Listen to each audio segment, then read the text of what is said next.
오늘 함께 나눌 하나님의 말씀은 잠언 16장 1절에서 17절까지의 말씀입니다. 잠언 16장 1절에서 17절까지의 말씀입니다. 함께 하나님의 말씀 봉독하도록 하겠습니다. 마음의 경영은 사람에게 있어도 말의 응답은 여호와께로부터 나오느니라. 사람의 행위가 자기 보기에는 모두 깨끗하여도 여호와는 심령을 감찰하시느니라. 너의 행사를 여호와께 맡기라. 그리하면 내가 경영하는 것이 이루어지리라. 여호와께서 온갖 것을 그 쓰임에 적당하게 지으셨으니 악인도 악한 날에 적당하게 하셨느니라. 무릇 마음이 교만한 자를 여호와께서 미워하시나니 피차 손을 잡을지라도 벌을 면하지 못하리라.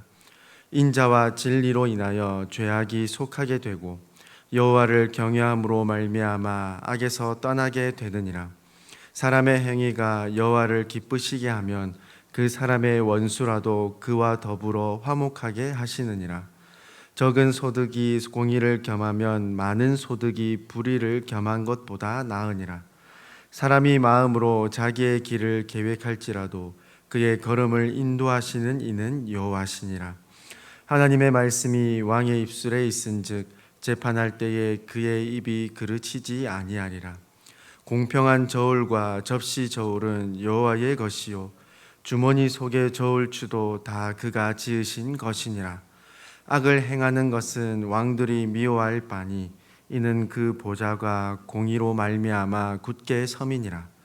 의로운 입술은 왕들이 기뻐하는 것이요 정직하게 말하는 자는 그들의 사랑을 입느니라.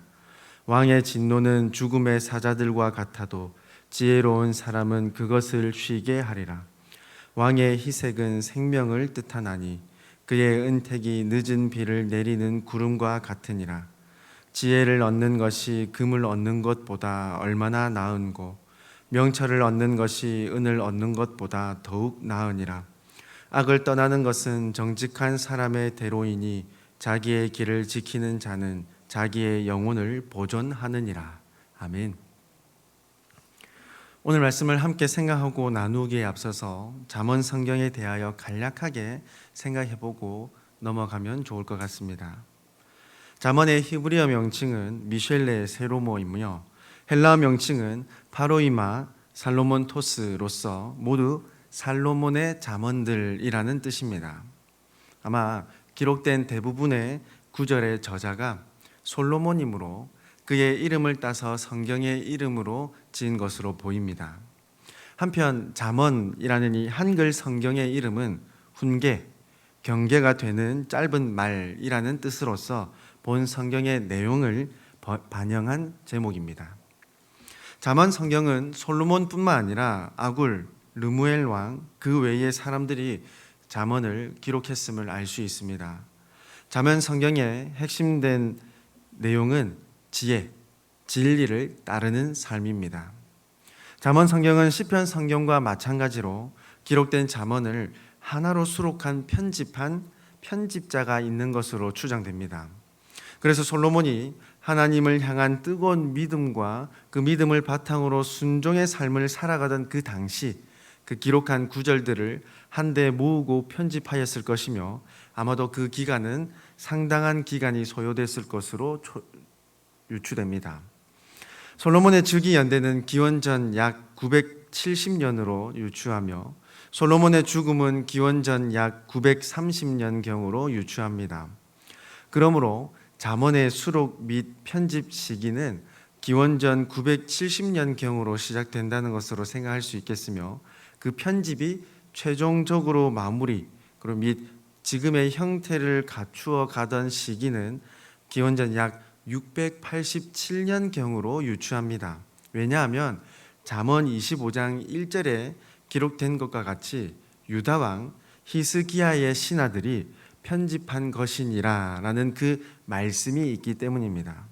즉 잠언의 수록부터 편집 및 모음집 형태로 갖추게 되는 시기는 적어도 약 270년이 넘는 시간이 소요되었다고 우리는 추측할 수 있다는 것입니다. 그 가운데 오늘 본문 잠언 16장은 솔로몬 제1잠언집으로서 분류되는 10장 1절부터 22장 16절에 포함된 말씀입니다. 오늘 본문에 기록된 이 잠언의 핵심 주제를 알 수 있는 단어가 바로 여호와 또는 하나님이라는 신명입니다. 특별히 오늘 본문 1절 말씀에서 이 주제를 명확히 발견할 수 있죠. 마음의 경영은 사람에게 있어도 말의 응답은 여호와께로부터 나오느니라. 경영으로 번역된 이 히브리어를 살펴보면 마르케라는 명사로서 정렬, 정리를 뜻합니다. 동사로 이 마라크인데 정렬하다, 한 줄로 세우다라는 뜻입니다. 그래서 준비하다, 예비하다라는 뜻으로 사용되는 단어입니다. 특별히 본문 1절에 기록된 히브리어 단어는 복수형으로서 사람의 마음에 경영하는 것, 즉 정리하는 것, 준비하는 것, 예비하는 것들 다수가 있다는 것을 의미한다는 것입니다. 그러나 어떻습니까?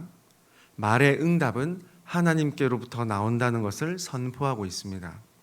여기서 말의 응답으로 번역된 우리말은 히브리어 원어의 뜻으로 직역하자면 혀의 대답입니다. 앞서 표현된 경영은 마음속에 있었다면 대답, 반응은 혀에 있다는 것입니다. 그러므로 1절의 말씀의 뜻은 마음속에 있던 것을 실현하는 것 또는 완성해낸다는 것을 의미한다는 것입니다.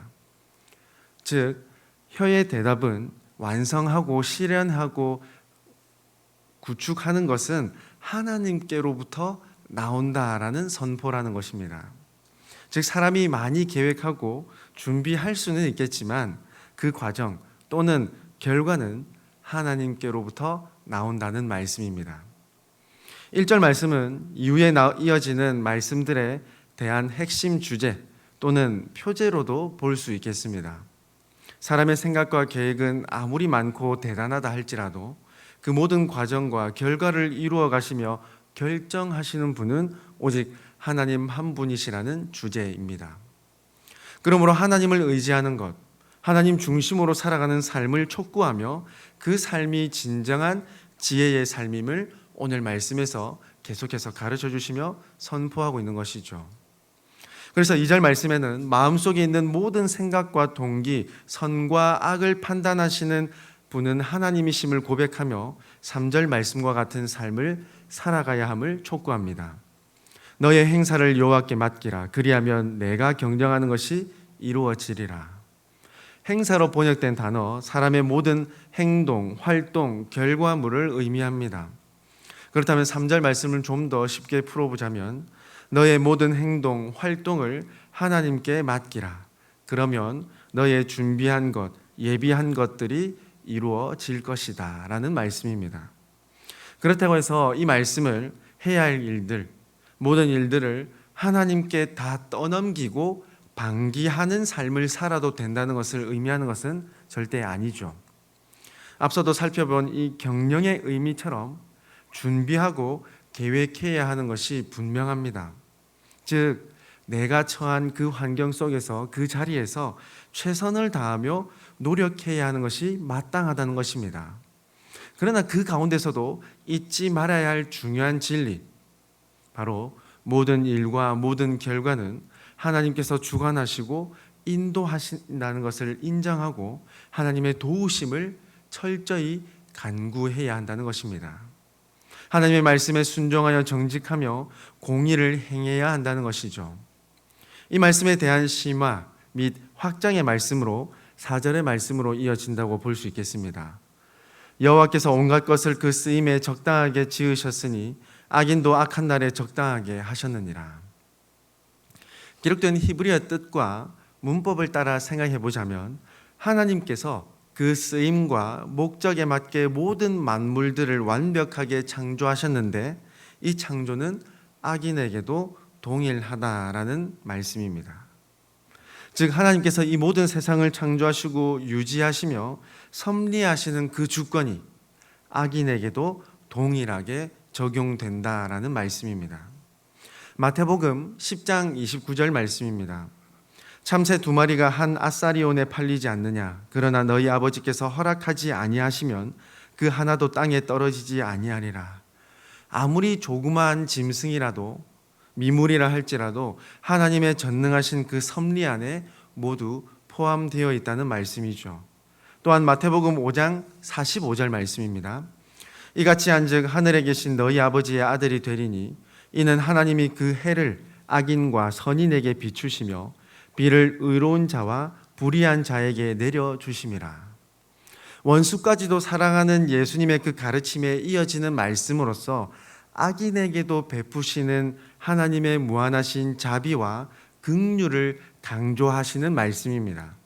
이 말씀 속에서도 발견할 수 있는 것이 바로 하나님의 창조, 유지, 섭리의 그 은혜가 악인에게도 적용되고 있다는 것입니다. 그렇다고 해서 하나님께서 악을 용인하시거나 악을 조장하시는 분이 아님을 우리는 반드시 기억해야 합니다.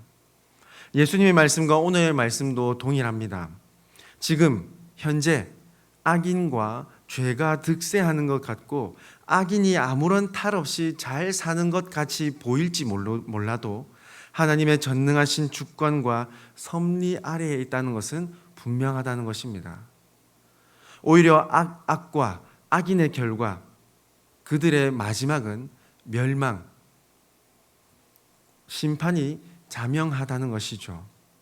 그러므로 하나님께 맡겨라는 오늘 본문의 핵심 주제는 더욱 강화되고 더욱 돋보이게 되는 것이죠. 6절 말씀을 보면 의인이 추구해야 할 거룩한 삶과 거룩한 삶으로 얻을 수 있는 유익을 교훈하고 있습니다. 먼저 상반절에 인자와 진리로 인하여 죄악이 속하게 된다라고 교훈합니다. 6절에 담긴 말씀의 의미를 생각해 보기 위해서는 인자와 진리가 무엇을 의미하는지 생각해 보아야 하겠습니다. 잠언 3장 3절에서는 이렇게 말씀합니다.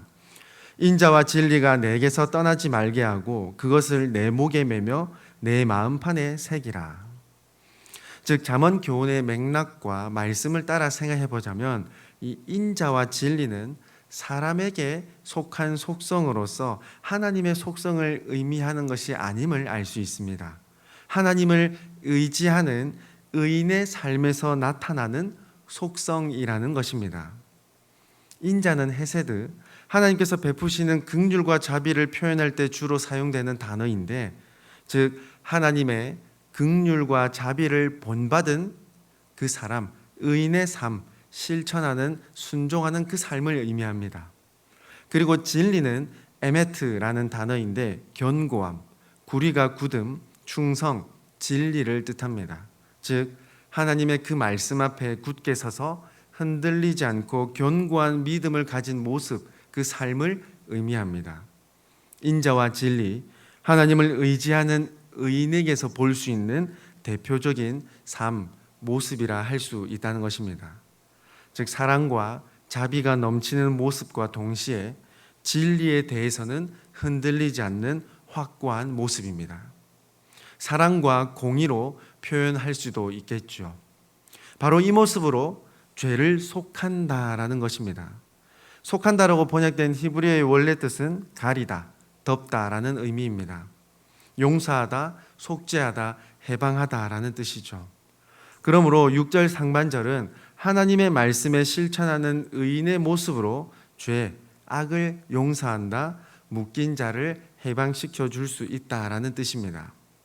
의인의 삶 속에서 나타나는 그 거룩한 모습, 윤리적으로나 도덕적으로나 선한 그 모습은 죄를 용서하고 덮어주고 관용할 수 있다라는 뜻입니다. 혹자는 이 말을 두고 사람의 선행으로 구원의 방편이 될 수 있다라고도 해석하기도 합니다. 그러나 이는 단연코 잘못된 해석이죠. 죄를 용서하시고 구원하시는 분은 오직 삼위일체 하나님밖에 없습니다.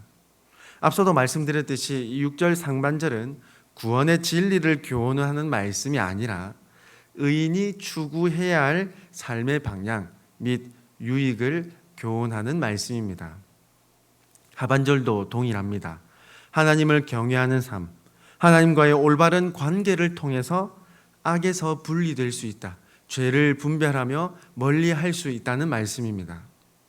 다시 한번 오늘 본문 1절 말씀을 되돌아보게 되는 것이죠. 이 점을 9절 말씀에서도 우리는 더욱 분명하게 발견하며 교훈을 받을 수 있습니다. 사람이 마음으로 자기의 길을 계획할지라도 그의 걸음을 인도하시는 이는 여호와시니라. 계속해서 이어지는 말씀들을 살펴보면 하나님을 경외하는 삶으로 얻게 되는 유익들을 선포하며 교훈하고 있습니다. 사랑하는 우리 성도 여러분, 요즘 우리 주변에서 접하는 소식들을 들을 때면 참 마음이 많이 아프고 때로는 분노가 차오르기도 합니다.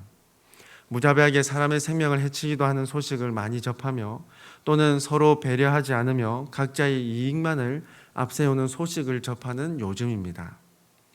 무엇이 진리인지 전혀 알지도 못하고 또 알려고도 하지 않는 요즘과 같은 이 시대에 오늘 말씀은 우리에게 담대함과 믿음의 눈을 들어 바라볼 수 있도록 교훈하고 있습니다. 나의 생각, 나의 방법을 내려놓고 하나님께 맡길 것을 깨닫도록 교훈하고 계십니다. 내가 현재 있는 곳에서 정직하게 최선을 다하면서 하나님의 말씀에 순종하는 인자와 진리를 행해야 할 것을 교훈하십니다. 그 가운데 모든 것을 하나님께 맡기고 하나님께서 인도해 주시기를, 하나님께서 재판해 주시고 하나님께서 심판해 주시기를 간구해야 함을 가르쳐 주고 있습니다.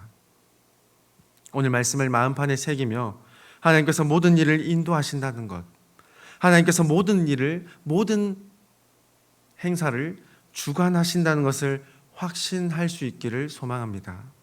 삼위 하나님의 주권으로 택하신 자들을 용서하시고 구원하신 것과 같이 반드시 이 땅을 하나님의 방법으로 하나님의 때에 심판하시고 회복하시며 인도해 주실 것을 확신하는 저와 여러분이 되기를 간절히 소망합니다. 나 자신이 마치 재판관처럼 하나님처럼 교만하게 생각하고 판단하고 있는 것은 없는지 돌아보며 더욱더 하나님을 의지하며 하나님께 신원할 수 있는 저와 여러분의 믿음의 삶이 되기를 간절히 소망합니다. 함께 기도드리겠습니다. 사랑과 은혜가 풍성하신 하나님 아버지, 하나님께서 날마다 부어주시는 은혜와 사랑으로 살아가게 하여 주심에 감사드립니다. 매일 아침 하나님의 말씀을 묵상하며 힘과 능력을 더하여 주심에 감사드립니다. 우리의 모든 생명, 모든 만물, 모든 일을 주관하시는 삼위 하나님이심을 믿고 하나님 앞에 모든 것을 내어 맡기며 겸손히 순종하는 우리 모두가 되게 하여 주시옵소서. 또한 하나님께서 맡겨주신 각자의 환경에서 하나님의 말씀을 따라 정직하고 공의를 행하며 사랑과 자비를 베푸는 참 그리스도인들 되게 하여 주시옵소서. 그래서 왕이신 하나님, 참 재판장이신 하나님을 선포하며 증거하는 하나님의 백성들 되게 하여 주시옵소서. 오늘도 하나님의 백성답게 살아가기를 간절히 소망하오니 담대한 믿음과 지혜를 더하여 주시옵소서. 영적 분별력을 더하여 주셔서 지금 있는 그 자리에서 최선을 다하며 하나님께서 모든 것을 이끌어 가심을 발견하고 깨닫는 믿음의 눈을 허락하여 주시옵소서. 우리 교회의 모든 성도들, 가정, 자녀들을 오늘도 동행하여 주셔서 건강과 안전을 지켜 보호하여 주시고 회복과 치유가 필요한 모든 성도들에게 무한하신 하나님의 은혜를 부어주시고 소생케 하여 주시옵소서. 절대적인 주권으로 오늘도 우리를 인도하시는 하나님 앞에 감사드리오며 우리를 위하여 죽으시고 부활하신 예수님의 이름으로 기도드리옵나이다. 아멘.